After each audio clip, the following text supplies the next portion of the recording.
Hey there, my name is Insu, and I'm a middle school pastor at Cherry Hills Community Church.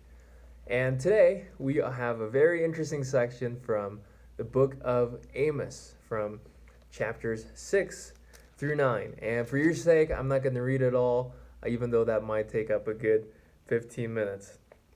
Now, this is a really interesting passage. At first glance, as you read the book of Amos, you might be a little confused. There's a lot of woes, right? Woe to you, woe to them. There's literally a verse here that says about dead bodies. They are thrown everywhere. It is a book about judgment. And so at first glance, it seems a little confusing, right? And I want to focus specifically, though, on this idea of turning a blind eye to suffering. Let me read a few verses here.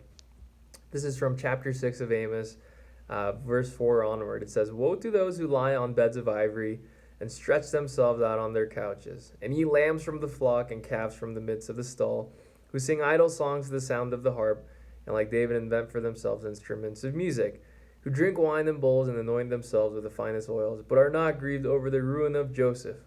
Therefore, they shall now be the first of those who go into exile, and the revelry of those who stretch themselves out shall pass away." Okay, so let's talk about this a little bit. My question for all of us today is, what is it easier to focus on? The things that you can see or the things that you can't see? And I would argue sometimes we as Christians or as believers can sometimes over-spiritualize things and focus more on the things that we don't see, right? We think that act of prayer is really spiritual, or, miracles or whatever, right? The things that we can't see is somehow much more in God's eyes favorable than the things we can see. But what the book of Amos is trying to teach us, right? We're just trying to simplify it because there's a lot of different concepts in there, is that God does not turn a blind eye to suffering. Both prayer and service are important. And so in the same way we focus on the invisible aspects, right? Invisible aspects of our spiritual life, our growth, our walk, the Holy Spirit, convictions, sin, all of that. We should also be focusing on His visible creation.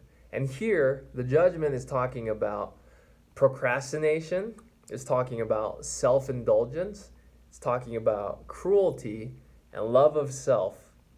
Maybe we can all think of a time where we have ignored suffering in this world.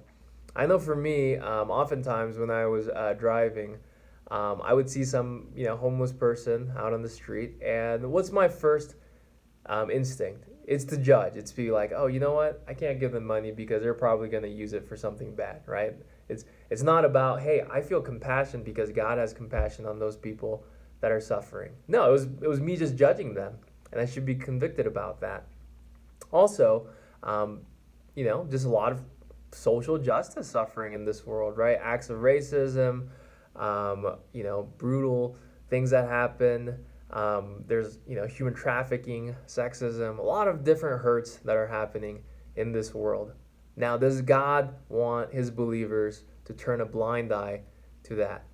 And so when it talks about the woes, I believe that God is a little disappointed at His people and challenging His people to not turn a blind eye towards the physical sufferings that are happening right in front of them.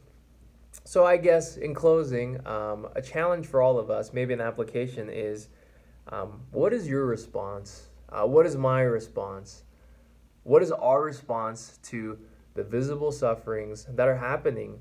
Maybe even here, wherever you're living, whether that's, in the mountains or in Colorado, in Highlands Ranch, because there are people that might be needing actually suffering, and they're suffering from our overindulgence and our procrastination, and we're not actually using service as a means to share and spread God's love. So I hope you enjoyed this little devo from the book of Amos, and I hope that we can meditate and gather together as God's people to, instead of ignoring or procrastinating, to actually go and serve those physically unable people or those that are hurting and suffering visibly. Thanks for watching.